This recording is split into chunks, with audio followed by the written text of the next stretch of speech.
Hello, everybody, and welcome to episode number 2 of From Blueprints to Bleachers.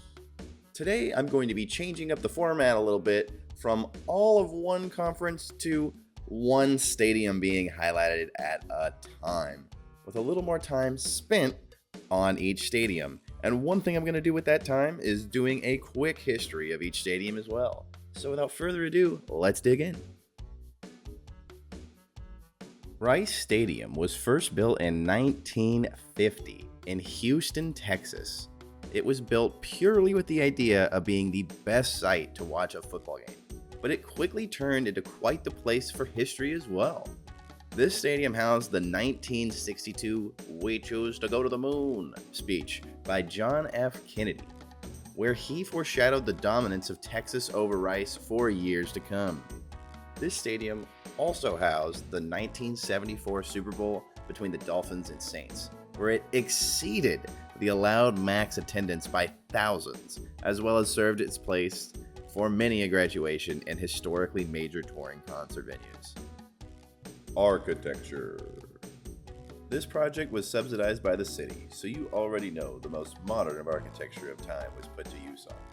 The modern architecture of big, beefy pillars and support columns being built into the look is very prevalent here, as the exterior walking features this as well as the interior walk-in and walk-up from the stands. The enclosed sides were years ahead of the game, where you consider full conferences do not have this, and would build their stadium 20 plus years later, even though this was the clear way to gain a substantial amount of room for capacity, amenity, or fieldhouse space with minimal investment. The field is lightened at night with 7 pole lights on either side of the stadium, which allows for minimal invasion of stadium view, while lighting not just the field but the full stadium. The stadium now has 3 sides dedicated to seats, with the 4th side accented to the Sports Performance Center, and has viewing platforms at all corners. We're going to be giving the stadium a B- as far as architecture goes, and that might be a bit biased, as I thoroughly enjoyed myself when I went to a game versus the Purdue Boilermakers, and felt that the experience very much took me back to a different time. A lot of you will argue that there is much to improve on, which I agree, but at the same time, it's hard to move away from what charm you have left as a program. Capacity. These guys started out with a whopping 70,000 seats in 1950, which is absolutely perfect sense at the time, as professional football was not in their minds when constructing this gym. In the late 60s is when this began to pose a problem.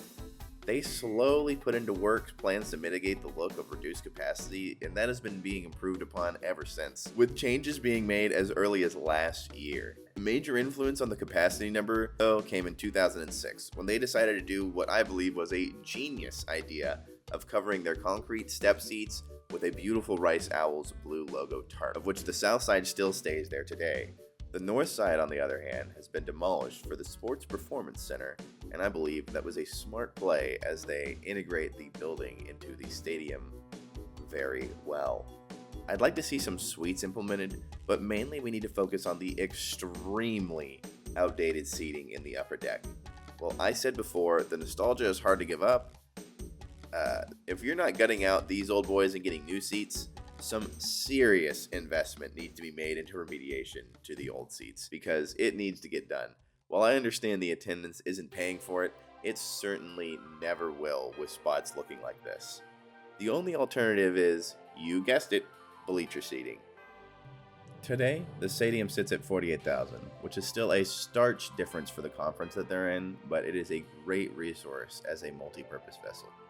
We're going to be giving it a B-, as this is a heavily considered yet indecisively neglected subject at Rice. Modern amenities. The amenities at Rice have been described by many a professional stadium tour as anything but modern, and from the pictures I can find and my own experience, I can say the same. This is one of the only places I'd say a callback to the old days is only acceptable if done perfectly, with lots of upkeep, and that is not done here. The fact that 70,000 people were attempted to be served here at one point is very laughable, as, let's face it, a 24,000 person crowd struggles to get food in a decent amount of time.